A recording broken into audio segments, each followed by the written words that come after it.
Good morning, everybody. So, in the last couple of days, I finished my one book, The Mountain Is You by Brianna Wiest. Very good book. Highly suggest it. I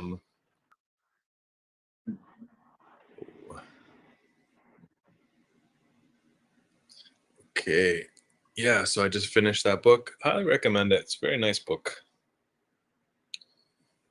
Very helpful. It's how to overcome a lot of how to identify and recognize a lot of self-sabotaging behaviors that we have and how to overcome them. Um, yeah.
So this morning, I barely made it to sit here.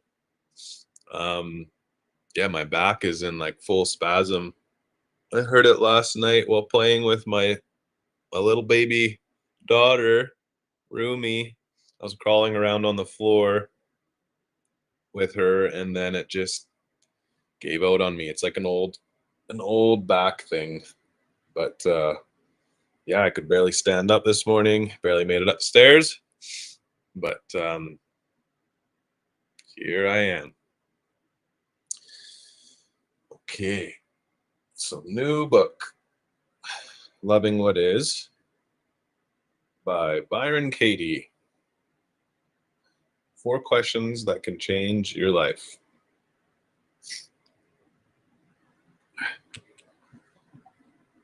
The revolutionary process called the work.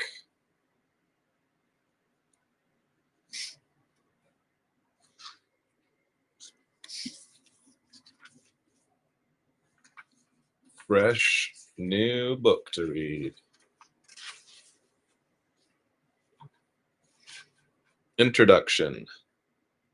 The more clearly you understand yourself and your emotions, the more you become a lover of what is. Baruch Spinoza. The first time I watched the work, I realized that I was witnessing something truly remarkable. What I saw was a succession of people, young and old, educated and uneducated, who were learning to question their own thoughts, the thoughts that were most painful to them. With the lovingly incisive help of Byron Katie, everyone calls her Katie, these people were finding their way not only toward the resolution of their immediate problems, but also toward a state of mind in which the deepest questions are resolved. I've spent a good part of my life studying and translating the classic texts of the great spiritual traditions, and I recognize something very similar in process here. At the core of these traditions, in works such as the Book of Job, the Tao Te Ching, and the Bhagavad Gita, there is an intense questioning about life and death, and a profound, joyful wisdom that emerges as an answer. That wisdom, it seemed to me, was the place Katie was standing in, and the direction where these people were headed.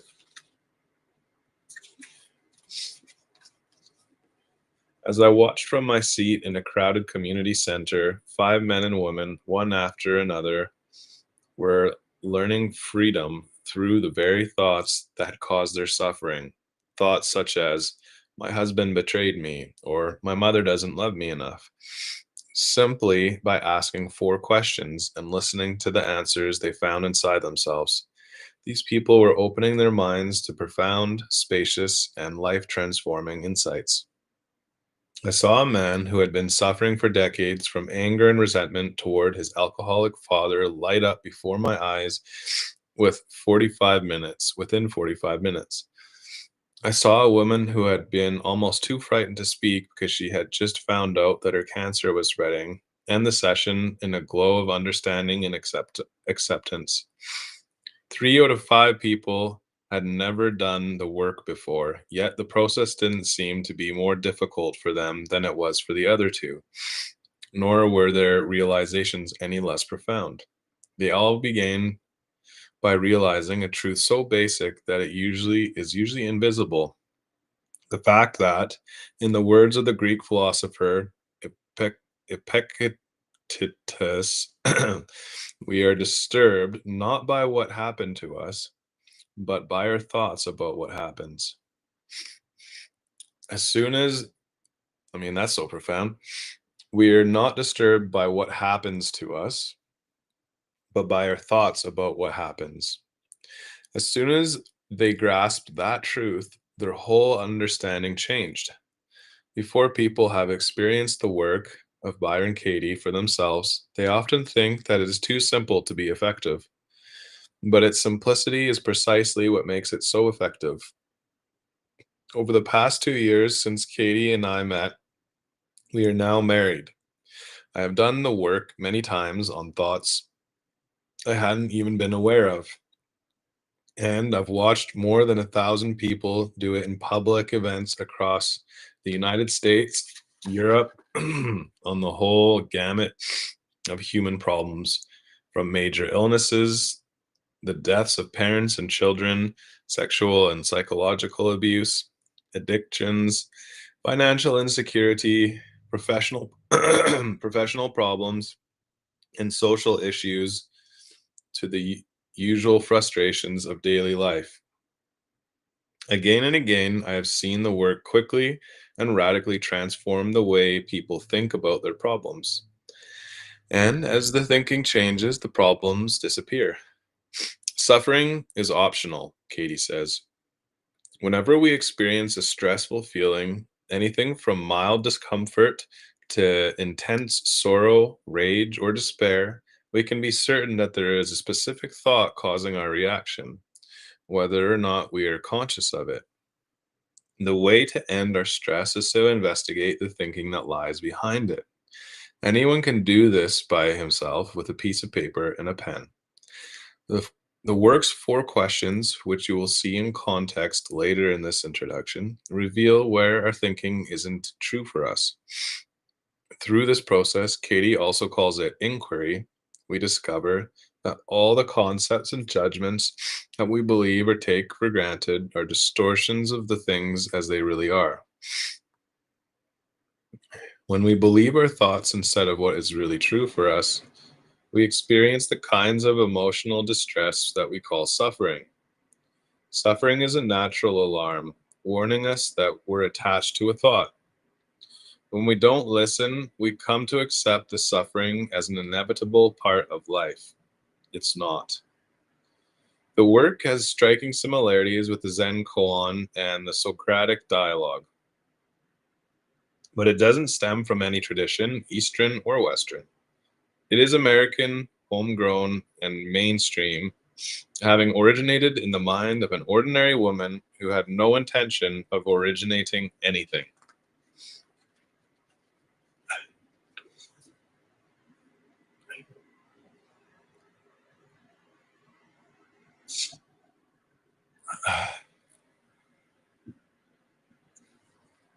To realize your true nature, you must wait for the right moment and the right conditions.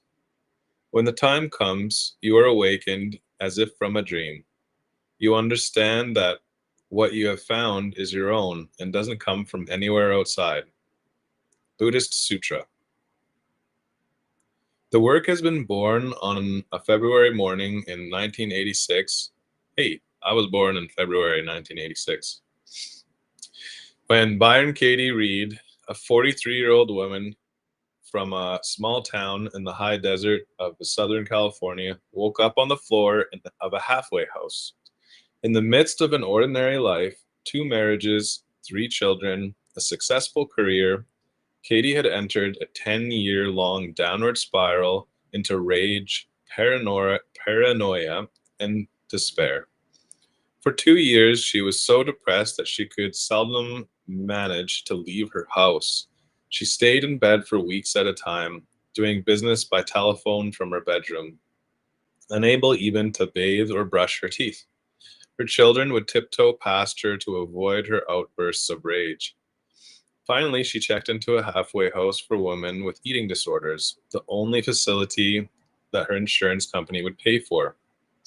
The other residents were so frightened of her that she was placed alone in an attic room. Excuse me. One morning, a week or so later, as she lay on the floor, she had been feeling too unworthy to sleep in a bed. Katie woke up without any concepts of or what she was. There was no me, she says. All my rage, all the thoughts that had been troubling me, my whole world, the whole world was gone. At the same time, laughter welled up from the depths and just poured out. Everything was unrecognizable. It was as if something else had woken up. It opened its eyes. It was looking through Katie's eyes, and it was so delighted. It was intoxicated with joy. There was nothing separate, nothing unacceptable to it. Everything was of its very own self. Sounds like Katie had an awakening. When Katie returned home with her family and friends felt that she was a different person. Her daughter, Roxanne, who was 16 at the time, says, "We knew that the constant storm was over. She had always, she had always yelled at me and my brothers and criticized us. I used to be scared to be in the same room with her. Now she seemed completely peaceful. She would sit for still for hours on the window seat. Excuse me. She would sit for hours on the window seat or out in the desert. She was joyful and innocent like a child, and she seemed to be filled with love. People in trouble started knocking on our door, asking for help. She'd sit with them and ask them questions, mainly, is that true? When I'd come home miserable with a problem like, my boyfriend doesn't love me anymore, Mom would look at me as if she knew that wasn't possible, and she'd ask me, honey, how could that be true? As if I had told her that we were living in China. Once people understood that the old Katie wasn't coming back, they began to speculate about what had happened to her. Had some miracle occurred, she wasn't much help to them. It was a long time before she could describe her experience intelligibly. She would talk about a freedom that had woken up inside her. She also said that through an inner questioning, she had realized that all her old thoughts were untrue. Shortly after Katie got back from the halfway house, her home had begun to fill with people who had heard about her and who had come to learn. She was able to communicate her inner inquiry in the form of specific questions that anyone who wanted freedom could apply on his own. Without her. Soon she began to be invited to meet with small gatherings in people's living rooms. Her hosts often asked her if she was enlightened. She would answer, I'm just someone who knows the difference between what hurts and what doesn't. I just want to keep going on with that one. But to the next book. Fresh new book.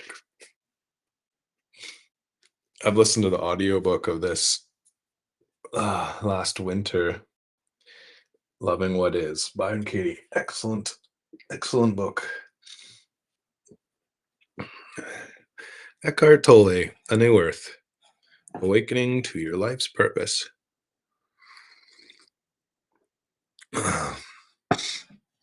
Oh, my back is fully spasming right now. Mm, it's interesting. I've had this injury resurface, every so often over the last 10 years, and this one really took me out. Okay, here we go.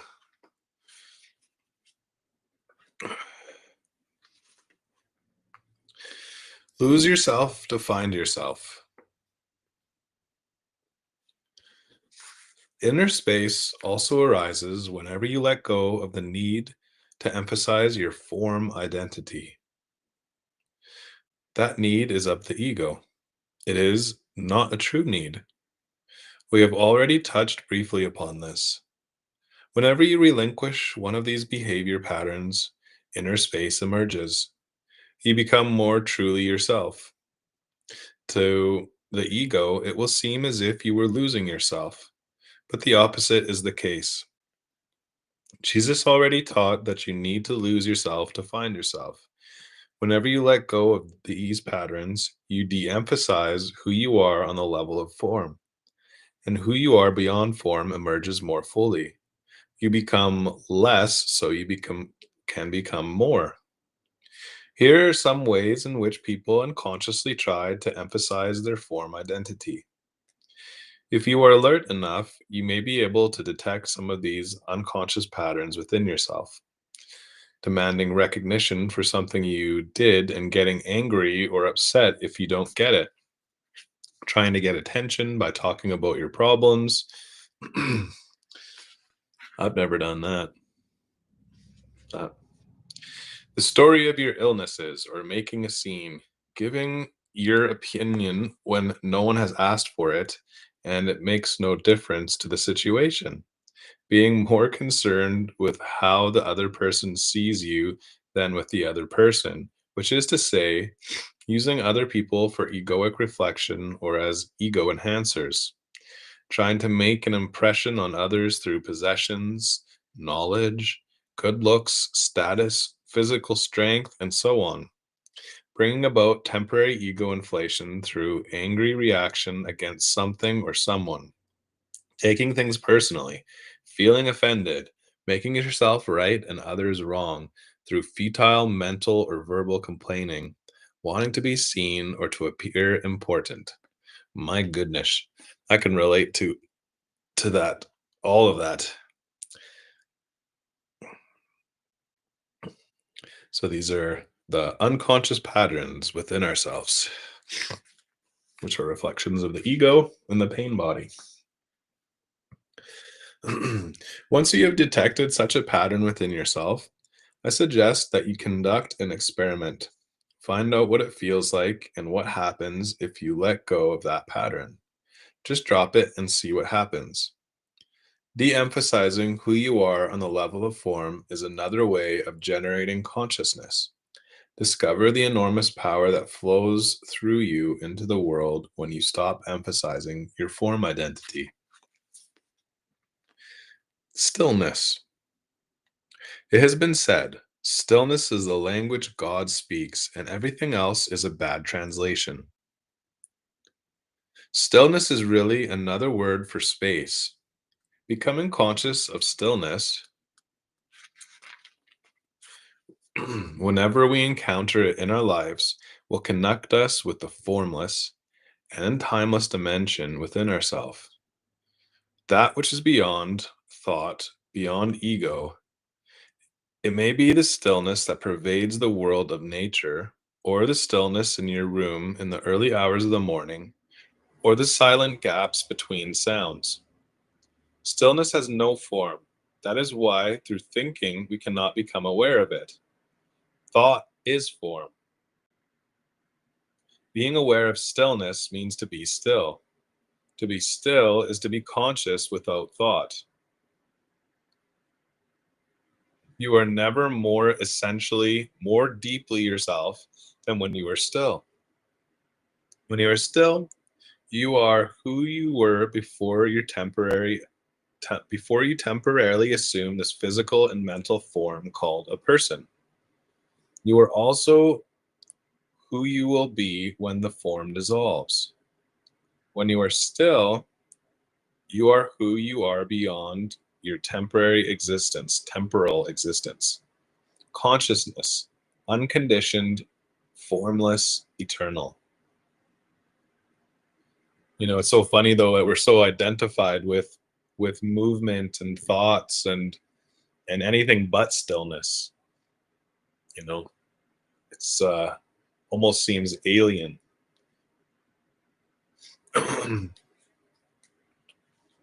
Your inner purpose, chapter 9. As soon as you rise above mere survival, the question of meaning and purpose becomes of paramount importance in your life.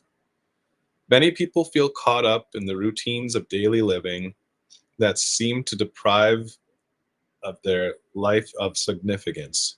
Some believe life is passing them by or has passed them by already. Others feel severely restricted by the demands of their job and supporting a family or by their financial or living situation. Some are consumed by acute stress, others by acute boredom. Some are lost in frantic doing, others are lost in stagnation. Many people long for the freedom and expansion that prosperity promises. Others already enjoy the relative freedom that comes with prosperity and discover that even that is not enough to endow their lives with meaning. There is no substitute for finding true purpose. But the true or primary purpose of your life cannot be found on the outer level. It does not concern what you do, but who you are. That is to say, your state of consciousness. So the most important thing to realize is this: your life has an inner purpose and an outer purpose. Inner purpose concerns being and is primary. Outer purpose concerns doing and is secondary. While this book speaks mainly of your inner purpose, this chapter and the next will also address the question of how to align outer purpose and inner purpose in your life. Inner and outer, however, are so intertwined that it is almost impossible to speak of one without referring to the other. Your inner purpose is to awaken. It is as simple as that. You share that purpose with every other person on the planet because it is the purpose of humanity. Your inner purpose is an essential part of the purpose of the whole, the universe and its emerging intelligence. Your outer purpose can change over time. It varies greatly from person to person. Finding a living Finding and living in alignment with the inner purpose is the foundation for fulfilling your outer purpose. It is the basis for true success.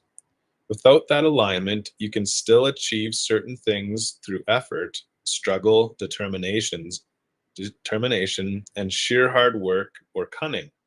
But there is no joy in such effort, and it is invariably ends in some form of suffering. Awakening. Awakening is a shift in consciousness in which thinking and awareness separate. For most people, it is not an event but a process they undergo. Even those rare beings who experience a sudden, dramatic, and seemingly irreversible awakening will still go through a process in which the new state of consciousness gradually flows into and transforms everything they do and so becomes integrated into their lives. Instead of being lost in your thinking, when you are awake, you recognize yourself as the awareness behind it. Thinking then ceases to be a self-serving, autonomous activity and takes possession of you and runs your life. Awareness takes over from thinking. Instead of being in charge of your life, thinking becomes the servant of awareness. Awareness is consciousness connection with universal intelligence. Another word for it is presence, consciousness without thought.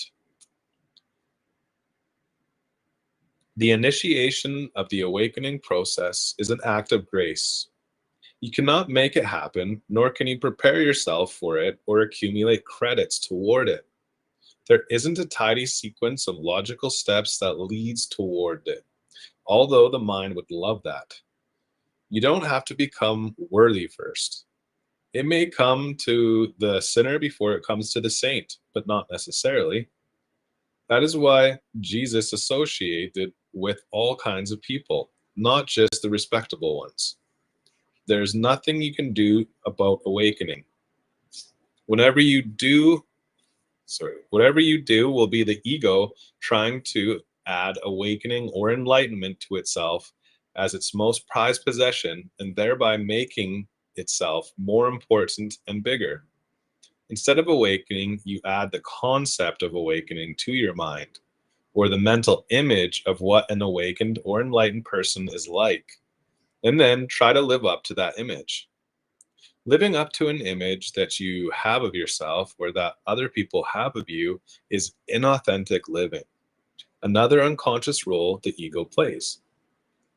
So, if there is nothing you can do about awakening, if it has already either happened or not yet happened, how can it be the primary purpose of your life? Does not the purpose imply that you can do something about it? Only the first awakening, the first glimpse of consciousness without thought, happens by grace, without any doing on your part. If you find this book incomprehensible or meaningless, it has not yet happened to you. If something within you responds to it, however, if you somehow recognize the truth in it, it means the process of awakening has begun. Once it has done so, it cannot be reversed, although it can be delayed by the ego. For some people, the reading of this book will initiate the awakening process. For others, the function of this book is to help them recognize that they have already begun to awaken and to intensify and accelerate the process. Another function of this book is to help people recognize the ego within them whenever it tries to regain control and obscure the arising awareness. I love this book. For some, the awakening happens as they suddenly become aware of the kinds of thoughts they habitually think, especially persistent negative thoughts that they may have been identified with all of their lives. Suddenly, there is an awareness that is aware of thought but is not part of it. What is the relationship between awareness and thinking? Awareness is the space in which thoughts exist when that space has become conscious of itself. I mean, even just this tiny paragraph is so profound. What is the relationship between awareness and thinking? Awareness is the space in which thoughts exist when that space has become conscious of itself. I mean, that's just a microphone dropper right there. An absolute banger. Once you've had a glimpse of awareness or presence, you know it firsthand. It is no longer just a concept in your mind. You can then make a conscious choice to be present rather than to indulge in useless thinking.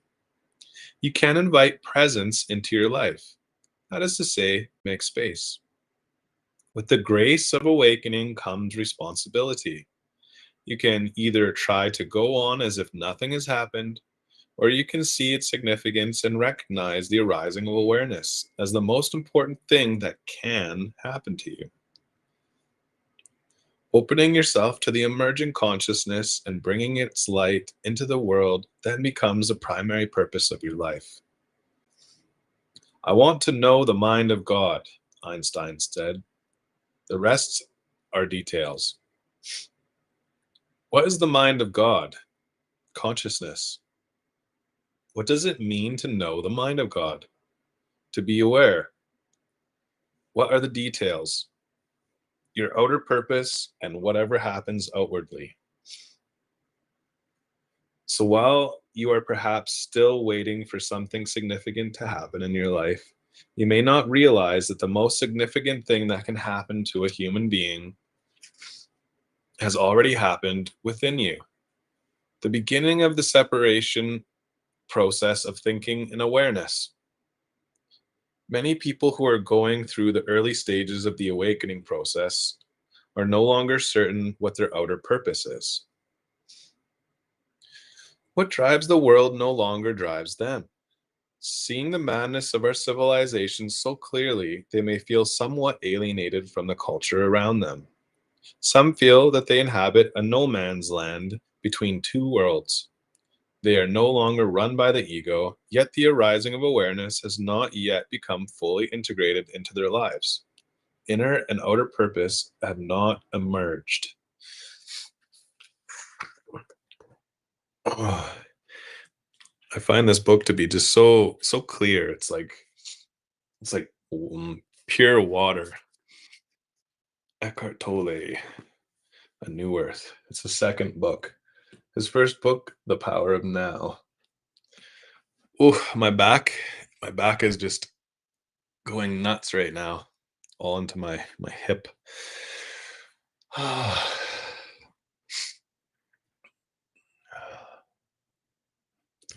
Just a sensation arising and passing.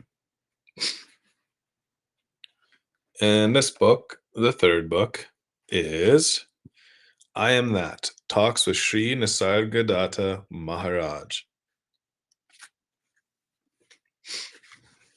The unknown is the home of the real.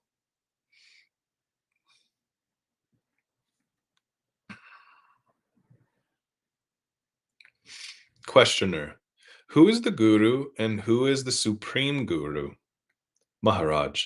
All that happens in your consciousness is your Guru, and pure awareness beyond consciousness is the Supreme Guru. Questioner. My Guru is Sri Babaji. What is your opinion of him?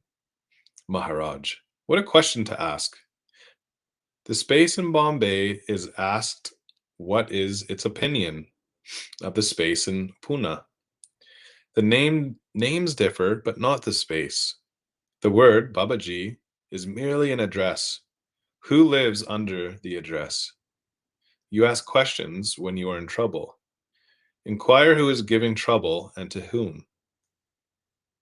Questioner. I understand everybody is under the obligation to realize. Is it his duty or is it his destiny? Maharaj. Realization is of the fact that you are not a person. Therefore, it cannot be the duty of the person whose destiny is to disappear. Its destiny is the duty of him who imagines himself to be the person. Find out who he is, and the imagined person will dissolve. Freedom is from something. What are you to be free from? Obviously, you must be free from the person you take yourself to be, or it is the idea you have of yourself that keeps you in bondage. Questioner. How is the person removed? Maharaj. By determination. Understand that it must go and wish it to go. It shall go if you are earnest about it. Somebody, anybody, will tell you that you are pure consciousness, not a body mind. Accept it as a possibility and investigate earnestly. You may discover that it is so, or it is true, that you are not a person bound in space and time. Think of the difference it would make.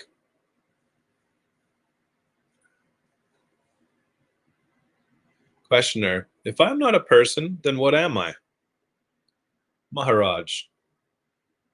Wet clothes looks Wet clothes looks, feels, smells differently as long as it is wet. When dry, it is again the normal cloth. Water has left it, and who can make out that it was wet? Your real nature is not like what you appear to be. Give up the idea of being a person, that is all. You need not become what you are anyhow.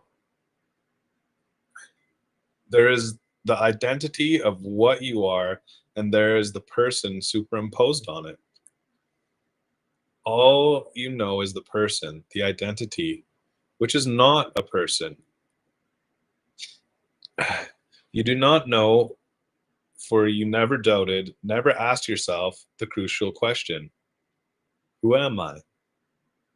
The identity is the witness of the person, and sadhana consists in shifting the emphasis from the superficial and changeful person to the immutable and ever present witness. Questioner: How is it that the question, who am I, attracts me little? I prefer to spend my time in the sweet company of saints. Maharaj: Abiding in your own being is also holy company. If you have no problem of suffering and release from suffering, you will not find the energy and persistence needed for self-inquiry.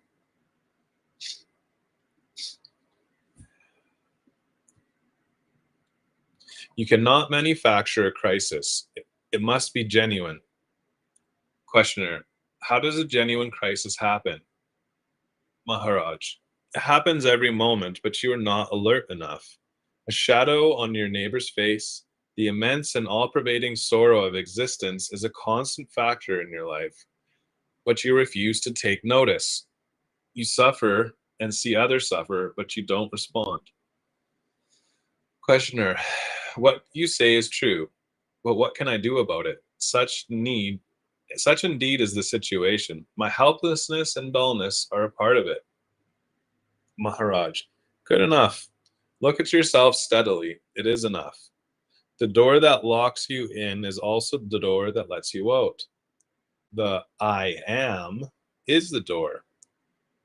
Stay at it until it opens. As a matter of fact, it is open only if only you are not at it. You are waiting at the non-existent painted doors which will never open. I find this book incredibly enlightening, but it's taken from a discourse, I think in the like early 1900s or 1900 something or something like that in Bombay, and translated. Okay, yeah. So actually, no. Sri Nisargadatta Maharaj, born 1897 to 1981.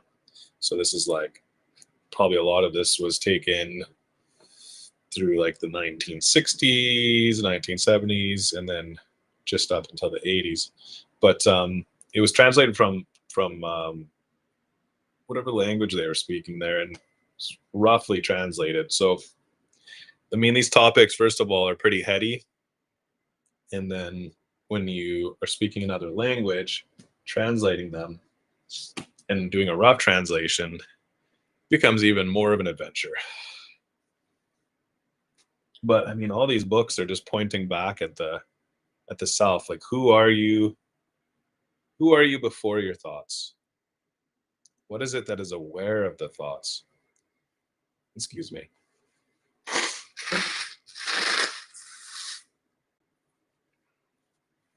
I apologize for the blowing of the nose.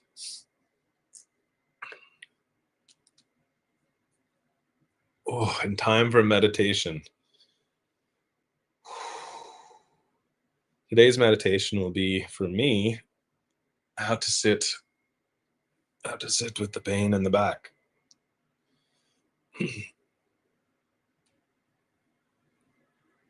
So having about 20 minutes for meditation is enough time to really just sort of dip into the dye of being. There's an analogy in India. They would often dye fabric by dipping the fabric into a dye, say with saffron color, and then taking it out and placing it in the sun to get bleached by the sun. and it would get bleached by the sun, and then the color would fade, and then they'd take it and put the fabric back into the dye maker's saffron colored dye, and then put it back into the sun and let it get bleached by the sun. And each time the color would become more steadfast. And eventually the fabric would become perfectly steadfast. So there'd be no more bleaching in the sun. And this is like what meditation does for us. When we dip our entire being back into the dye of awareness, consciousness, of pure being, then go into the world, we go into the world fresh and remembering directly experientially what we are before thoughts and emotions and all the outward aspects of life, and we bring a greater presence with us. But through the relationships and the conversations and challenges that arise in daily life, the awareness, the presence kind of gets bleached out of us. But when we go ideally twice a day and we do our practice, we are making the color, the awareness, the presence more steadfast into our entire being. And this is what constitutes someone being awakened or enlightened, if you will, to various degrees. So it's important to have a practice to bring yourself back to yourself. Okay. Yeah, 20 minutes on the timer here.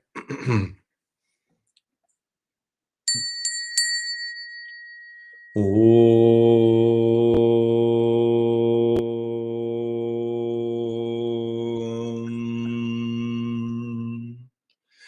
यतः सर्वनि भूतनि प्रतिबन्ति स्थितनि च यत्र एवोपशमं यन्ति तस्मै सत्यात्मने नमः। यथा ज्ञानं तथा ज्ञेयं द्रष्टदर्शना दृश्यभूः कर्ता हेतुः क्रिया यस्मात् तस्मै ज्ञात्यात्मने नमः। स्फुरन्ति सीकरयस्मात् आनन्दस्य मरेयवनः सर्वेषां जीवनं तस्मै ब्रह्मानन्दात्मने नमः। ॐ शान्ति शान्ति Shanti. Salutations to that reality in which all the elements and all the animate and all the inanimate beings shine as if they have an independent existence, and in which they exist for a time and into which they merge. Salutations to that consciousness, which is the source of the apparently distinct threefold divisions of knower, knowledge, and known, seer, sight, and seen, doer, doing, and deed. Salutations to that bliss absolute, the ocean of bliss, which is the life of all beings whose happiness and unfoldment are derived from the shower of spray from that ocean of bliss. Om Shanti, Shanti, Shanti. Peace, peace, peace to all.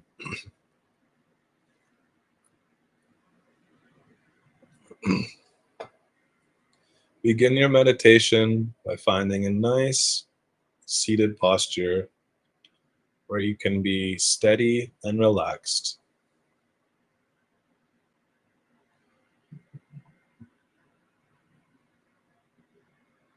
You can follow your breaths with 9 full breaths, shorter inhales, longer exhales. Then you can count to 3 on the inhale and 6 on the exhale. 9 full breaths, the count of 3 in and the count of 6 out.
With each inhale, it's like sipping cool water on a hot day, bringing in the life giving quality of the breath.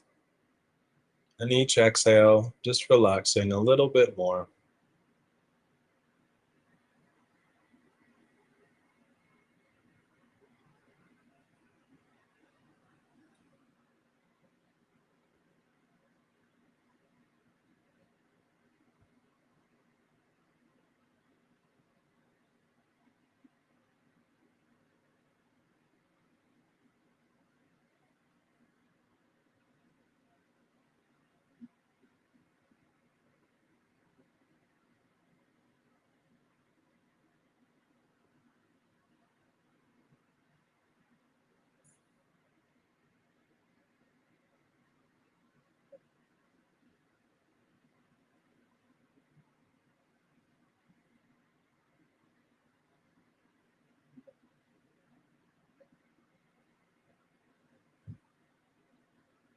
And when you're finished the breath, just return to natural breathing and become aware of the sensations on the body, from the tips of the toes to the top of the head, scanning the entire body and becoming aware of sensations on the skin and the life within the body. Whether it's a slight tingling sensation, a warmth, subtle vibration, directly experiencing the life force within the body.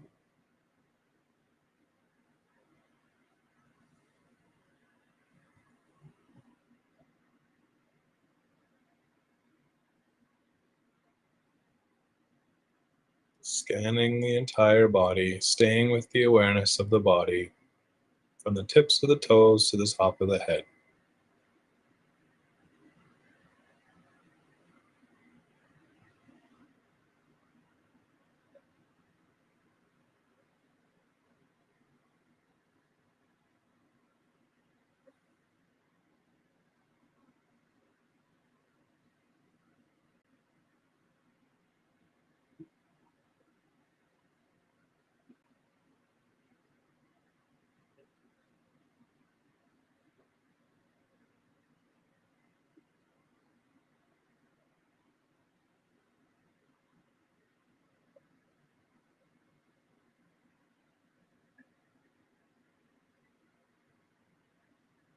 Scanning every inch of the body, becoming aware of the vital life force that animates the body. This vital life force is life itself. You are that.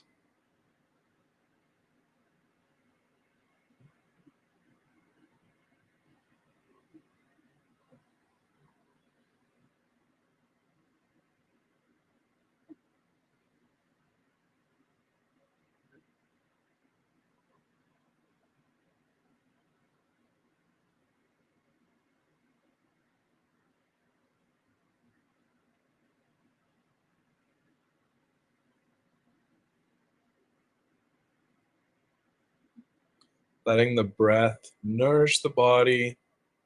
Every inhale, allowing the breath to fill the body with life force. And every exhale, soothing and relaxing. Noticing the life force within the body from the tips of the toes to the top of the head. Bringing your awareness to the sense of taste. You can begin by being aware of any taste, whether it is tea or coffee, something you have eaten, or nothing at all. But more specifically, being aware of the sense itself,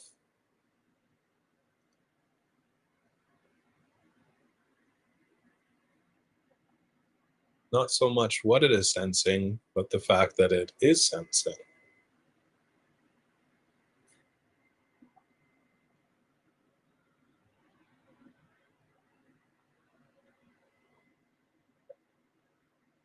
Notice that when you focus on any one sense completely, It is almost like it is an entire world unto itself, and all the other senses can actually fade away or seem to not exist at all.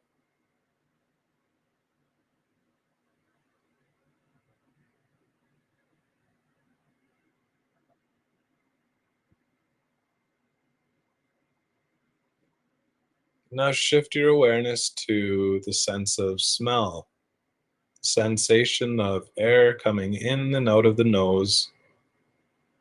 Notice that with each inhale, it's a little bit cooler around the nose, the nostrils. Which each exhale is a little bit warmer.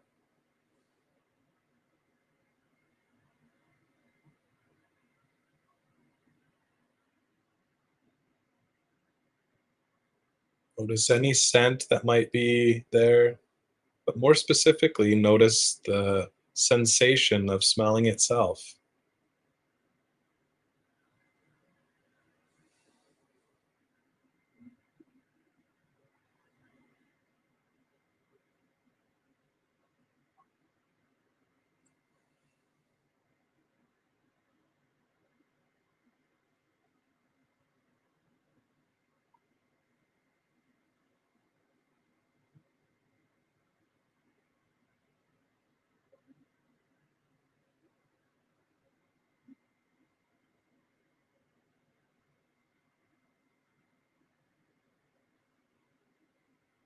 If your mind wanders, just bring it back to the sense of smell.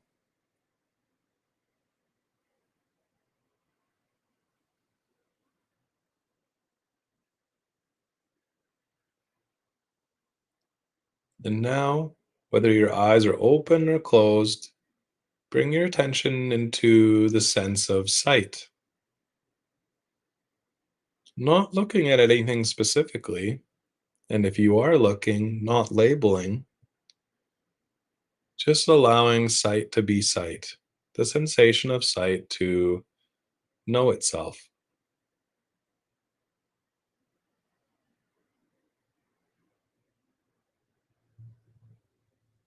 Can you rest into the experience of seeing, not investing in what you are seeing, just simply seeing?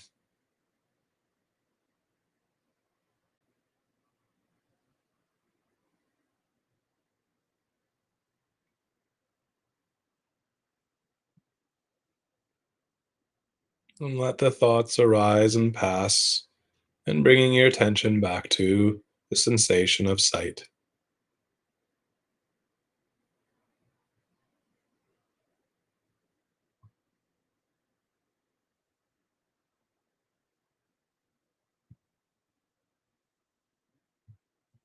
Now, shifting your attention into the sensation of hearing, into the vast world of sound. First of all, noticing any ambient noise, noticing the sounds in the room you're in, of the building you're in, and the surroundings. More specifically, just being aware of hearing itself. Can you be aware of sound or hearing without judging or needing it to change or having preference to it? Simply allowing the sensation of hearing to be there, being fully present with hearing without needing it to be any other way.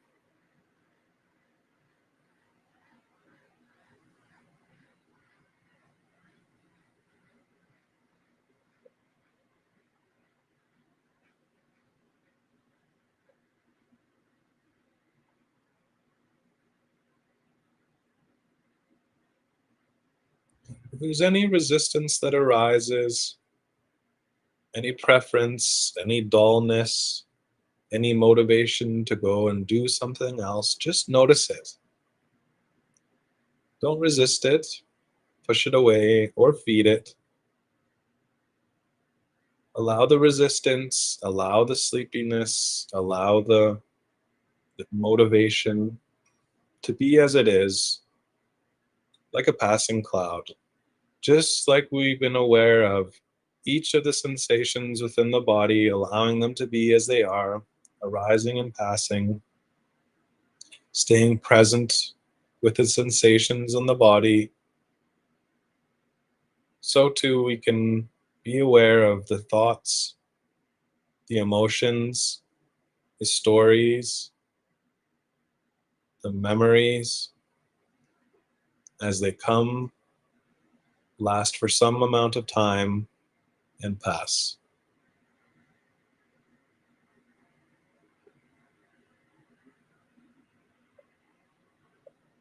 Noticing any thoughts you might have and just seeing them, just being aware and knowing that it is thought. And notice that with thought, there's often an emotional charge of feeling a certain way. And that feeling often determines what it is we are motivated to do and not to do. And just noticing the thoughts, the memories, the imaginations, noticing the feelings, the tendency to be drawn towards or avoid certain things, and just seeing the thoughts and emotions as they are. Allowing the thoughts and emotions to be any discomfort, any comfort, any lack of sensation, just being completely aware of these things.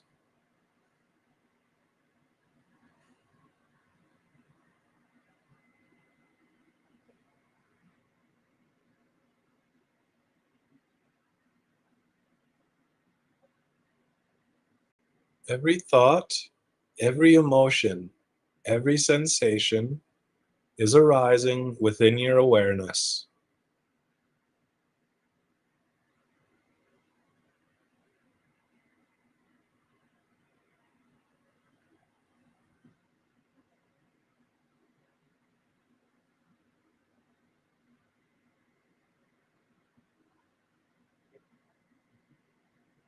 Noticing how some thoughts, some emotions are more enticing, some thoughts, some emotions, some sensations are more of what we'd prefer,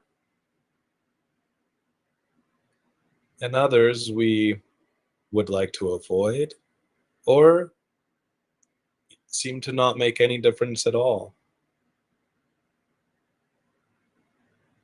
And this that which is preferential is associated with the sense of me, of the personality, of our personal reality. But notice that you are aware of your preferences. So therefore, you must be something deeper and before your preference, before the sense of personality. Notice that you could remove the sense of touch and you would still exist. You could remove the sense of taste and you would still exist. Remove the sense of smell and there you are, still there. Sight can be taken and you are still aware. Your sense of hearing can be removed, and yet there's still the awareness. And so all the thoughts, imaginations, memories, arising and passing, coming and going, yet you are still there, much deeper than the thoughts, than the emotions, and the sensations.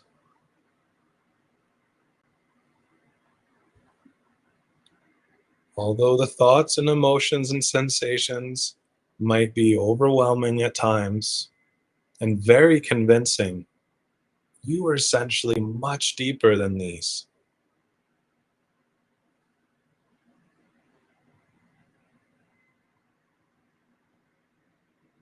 Your soul, your spirit, your awareness or consciousness is untouched by all these changing phenomena of the thoughts, emotions, and sensations of the world.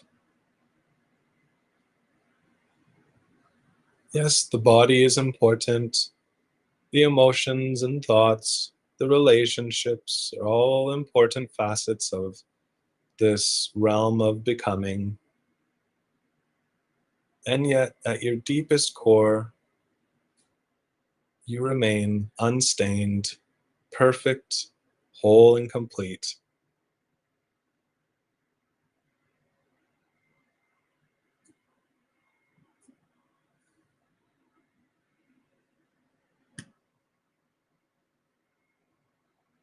And now, bringing your awareness into a subtle smile on your face, allowing yourself to smile, whether it's perceptible smile or so subtle that it is not able to be seen.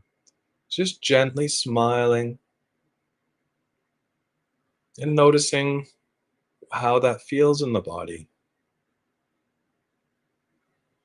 And now noticing that your awareness and the subtle smile can turn into a loving awareness. And truly, that's what awareness is. It is pure love, open and accepting and experiencing all things and not needing them to be any other way than they are. Being here, seeing it all, and being present with all things. Smiling gently at every thought, every feeling, every emotion.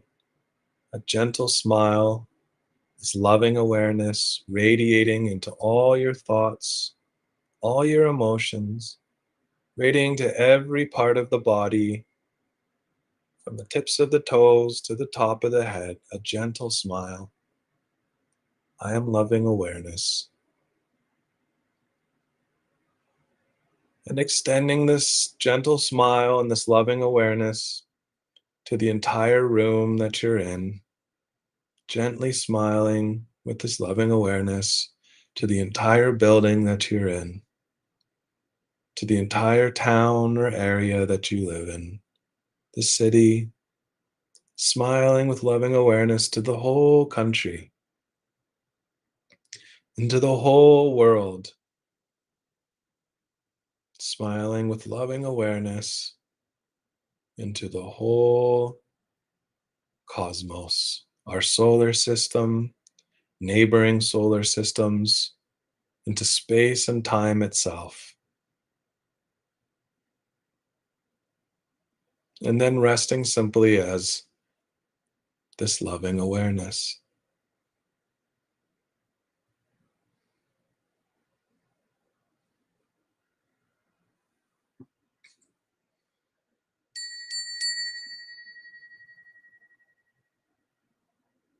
Om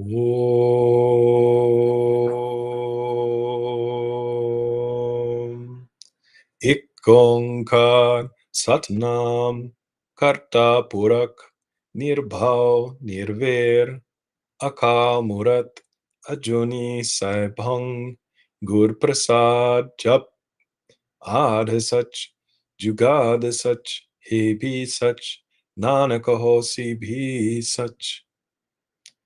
Om, peace, peace, peace to all. Thank you for joining me for this today's reading and sit. May you have a beautiful day, and I hope to sit with you again on Thursday.